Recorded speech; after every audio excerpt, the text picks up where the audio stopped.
ಎಲ್ಲರಿಗೂ ನಮಸ್ಕಾರ. ನವಚೇತನ ಎಜುಕೇಷನ್ ಚಾನಲ್ಗೆ ಎಲ್ಲರಿಗೂ ಸ್ವಾಗತ.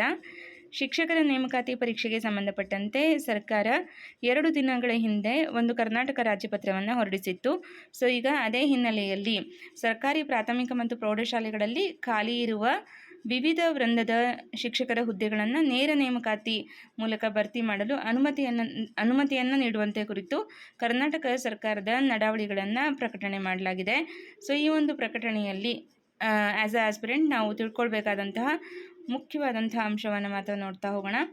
ಓಕೆ, ಸೊ ಇಲ್ಲಿ ಶಾಲಾ ಶಿಕ್ಷಣ ಇಲಾಖೆ ಇವರು ಶಾಲಾ ಶಿಕ್ಷಣ ಇಲಾಖೆಯ ಸರ್ಕಾರಿ ಪ್ರಾಥಮಿಕ ಮತ್ತು ಪ್ರೌಢಶಾಲೆಗಳಲ್ಲಿ ಖಾಲಿ ಇರುವ ವಿವಿಧ ವೃಂದದ ಶಿಕ್ಷಕರ ಹುದ್ದೆಗಳನ್ನು ನೇರ ನೇಮಕಾತಿ ಮೂಲಕ ಭರ್ತಿ ಮಾಡಲು ಅನುಮತಿ ನೀಡುವ ಕುರಿತು ಪ್ರಸ್ತಾವನೆ ಸಲ್ಲಿಸಿರುತ್ತಾರೆ. ಸೊ ಎಷ್ಟು ಹುದ್ದೆಗಳಿಗೆ ಇಲ್ಲಿ ಪ್ರಸ್ತಾವನೆಯನ್ನು ಸಲ್ಲಿಸಿದ್ದಾರೆ ಅನ್ನೋದನ್ನು ಇಲ್ಲಿ ಲಿಸ್ಟ್ ಕೊಟ್ಟಿದ್ದಾರೆ. ಓಕೆ, ಸೊ ಇದನ್ನು ನೀವು ನೋಡ್ಬೋದು. ಕಲ್ಯಾಣ ಕರ್ನಾಟಕ ಪ್ರದೇಶಗಳಲ್ಲಿ ಯಾವ ಭಾಗದಲ್ಲಿ ಎಷ್ಟು ಹುದ್ದೆಗಳು ಅಂದರೆ PSTR ಎಷ್ಟಿದೆ, GPSTR ಎಷ್ಟಿದೆ, ಅನಂತರ ಟೀಚರ್ ಎಷ್ಟಿದೆ, ಕಂಪ್ಯೂಟರ್ ಸೈನ್ಸ್ ಟೀಚರ್ಸ್ ಎಷ್ಟಿದೆ, ಬಹಳ ಕ್ಲಿಯರ್ ಆಗಿ ನಿಮಗಿಲ್ಲಿ ಚಾರ್ಟನ್ನು ಕೊಟ್ಟಿದ್ದಾರೆ. ಸೊ ಇವೆಲ್ಲ ಶಿಕ್ಷಕರನ್ನು ನೇಮಕಾತಿ ಮಾಡ್ಕೊಳ್ಳೋದಕ್ಕೆ ಅನುಮತಿಯನ್ನು ನೀಡುವಂತೆ ಕುರಿತು ಪ್ರಸ್ತಾವನೆಯನ್ನು ಸಲ್ಲಿಸಲಾಗಿದೆ. ಓಕೆ, ಸೊ ಈಗ ಗ್ರ್ಯಾಜುಯೇಟ್ ಪ್ರೈಮರಿ ಟೀಚರ್ GPT ಎಷ್ಟು ಪೋಸ್ಟ್ ಇದೆ ಕಲ್ಯಾಣ ಕರ್ನಾಟಕದಲ್ಲಿ?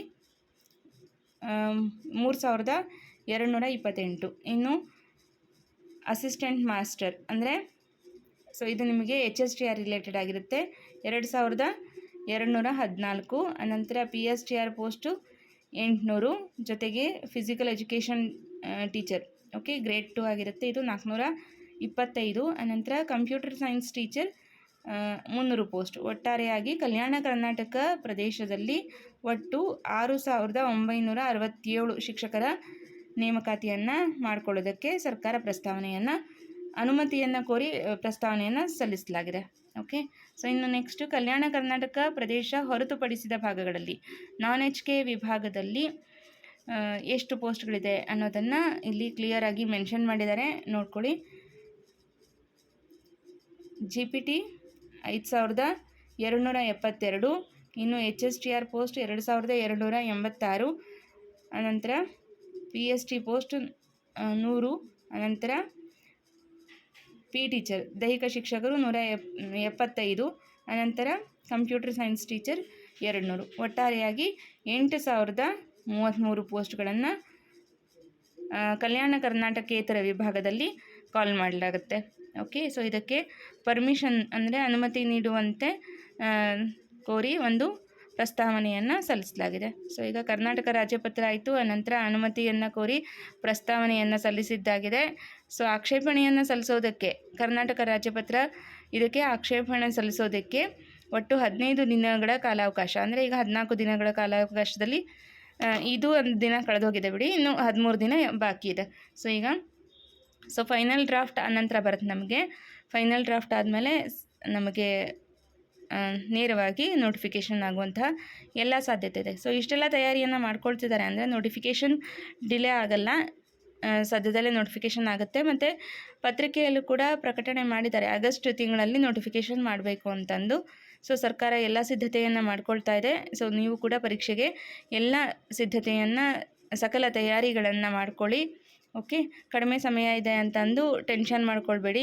C&R ರೂಲಲ್ಲಿ ಇರೋದೇ ಫೈನಲ್ ಅಲ್ಲ ಇವಾಗ, ಅದು ಜಸ್ಟ್ ಕರಡು ಪ್ರತಿ, ಇನ್ನು ನಿಮಗೆ ಅಂತಿಮ ಪ್ರತಿ ಇನ್ನೂ ಬರೋದಿದೆ, ನೆಕ್ಸ್ಟ್ ಬರುತ್ತೆ.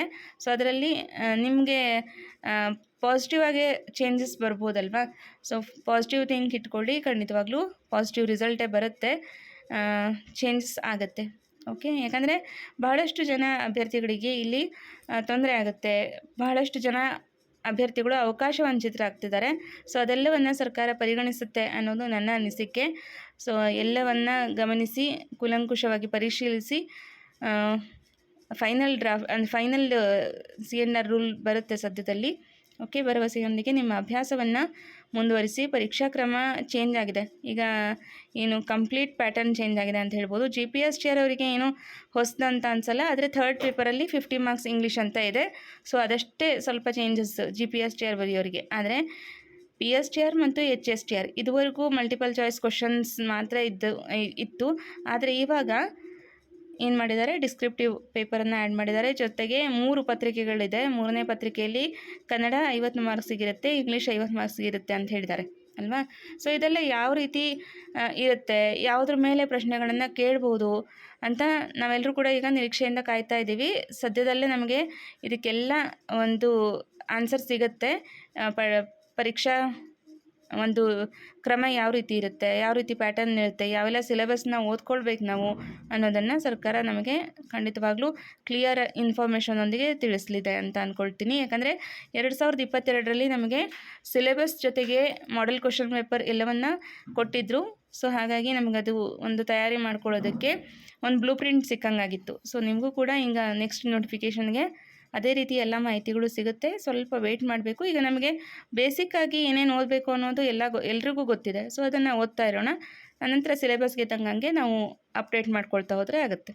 ಓಕೆ, ಸೊ ಇದಿಷ್ಟನ್ನು ಹೇಳ್ತಾ ಈ ಒಂದು ಅಪ್ಡೇಟನ್ನು ಇಲ್ಲಿಗೆ ಎಂಡ್ ಮಾಡ್ತಾ ಇದ್ದೀನಿ. Thank you all.